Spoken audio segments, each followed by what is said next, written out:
वंशी विभूषित कराल नवनीरदाभात पीताम्बरादरुणबिंब फलाधरोष्ठात् पूर्णेन्दु सुंदर मुखादर बिंद नेत्रात् कृष्णात् परम किमपि तत्त्वहं न जाने।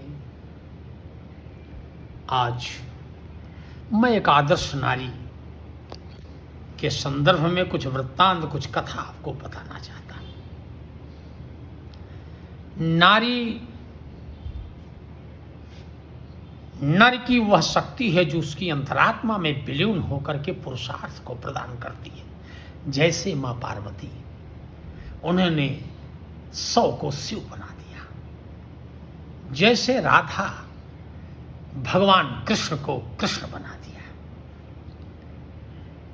नारी सावित्री जो यमराज से लड़ करके सत्यवान को सत्यवान बना दिया। नारी द्रौपदी जिसने महाभारत के संपूर्ण पुरुषार्थ को समेटे हुए युद्ध को जीतने का संकल्प लिया, भले ही वह कृष्ण के शरण में क्यों न गई हो। मैं आज उस गरीब ब्राह्मण की कथा आपको बता रहा हूं, सुदामा की, जिसकी पत्नी सुशीला थी। सुदामा अत्यंत गरीब था, जिसको खाने के लिए भोजन और पहनने के लिए वस्त्र भी नहीं मिलता था। लेकिन वह साध्वी नारी कभी सुदामा से ये नहीं कही कि पतिदेव मेरे लिए ऐश्वर्य या कुछ सौंदर्य के सामान आप लेकर के आए। नहीं, उसने भोजन भी नहीं मांगा। उसने कहा कि किसी नारी का धर्म नहीं होता है जो अपने पति की वेदना और पीड़ा में सहभागी न बने।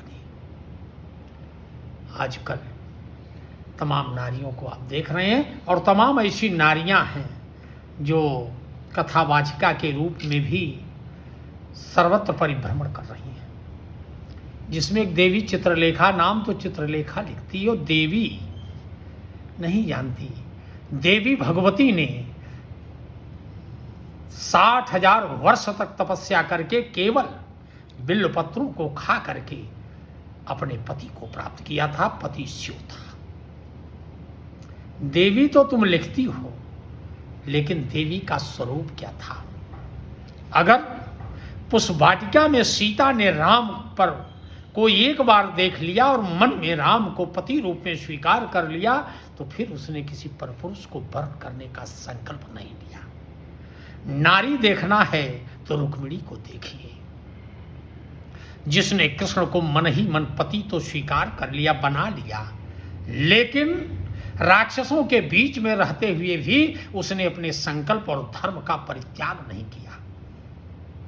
और जिस नारी में धर्म और संकल्प होता है, प्रभु उसके पास स्वयं जाता है। इसलिए नारी देखना है तो रुक्मिणी को देखिए।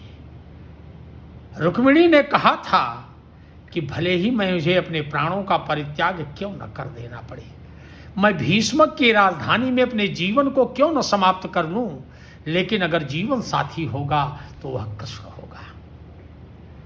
कृष्ण के लिए अपनी सहेलियों से कहा था, रुक्मिणी ने कहा था कि योगी जन जान पाते हैं ने जिसका प्रभाव, जिसकी कला का पार शारदा न पाती हैं, नारदादि ब्रह्मवादिकों ने जिसका न पाया अंत, दिव्य शक्तियां भी जिसका नित्य गुण गाती हैं।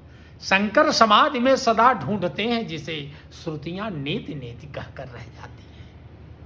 जिसको सारे वेद और पुराण भी कहते हैं कि मैं उस प्रभु के बारे में सब कुछ नहीं जानता हूं।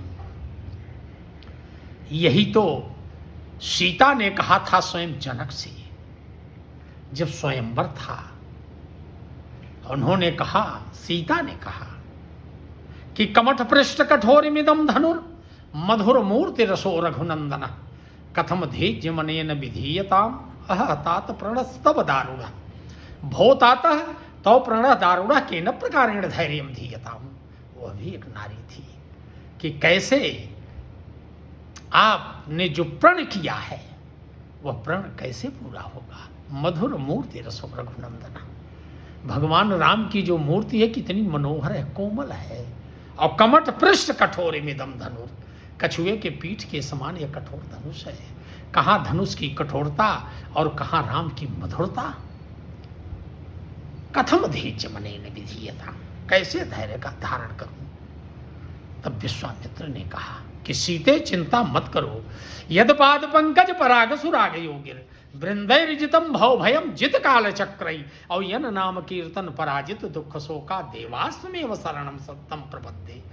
जिस प्रभु के नाम के स्मरण करने मात्र से दैहिक दैविक और भौतिक तीनों ताप नष्ट हो जाते हैं, अगर वह प्रभु आज रंग मंडप में विराजमान है तो सीते चिंता करने की आवश्यकता नहीं है। एक नारी सीता भी थी, लेकिन इन कुछ कथावाचिकाओं को जब देखता हूँ तो हृदय में दुख उत्पन्न होता है, हृदय पीड़ित होता है, वेदना से आह्लादित होता है और उस वेदना को व्यक्त नहीं किया जा सकता।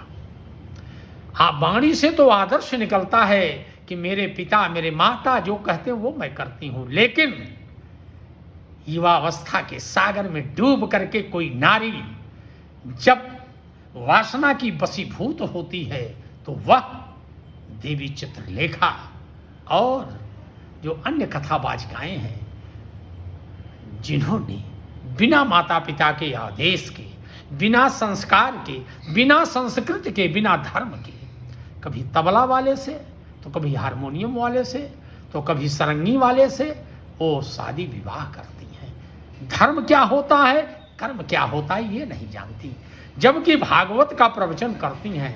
भागवत में स्पष्ट लिखा है कि जहाँ धर्म होता है और कर्म होता है वहीं प्रभु होता है। जय श्री राम।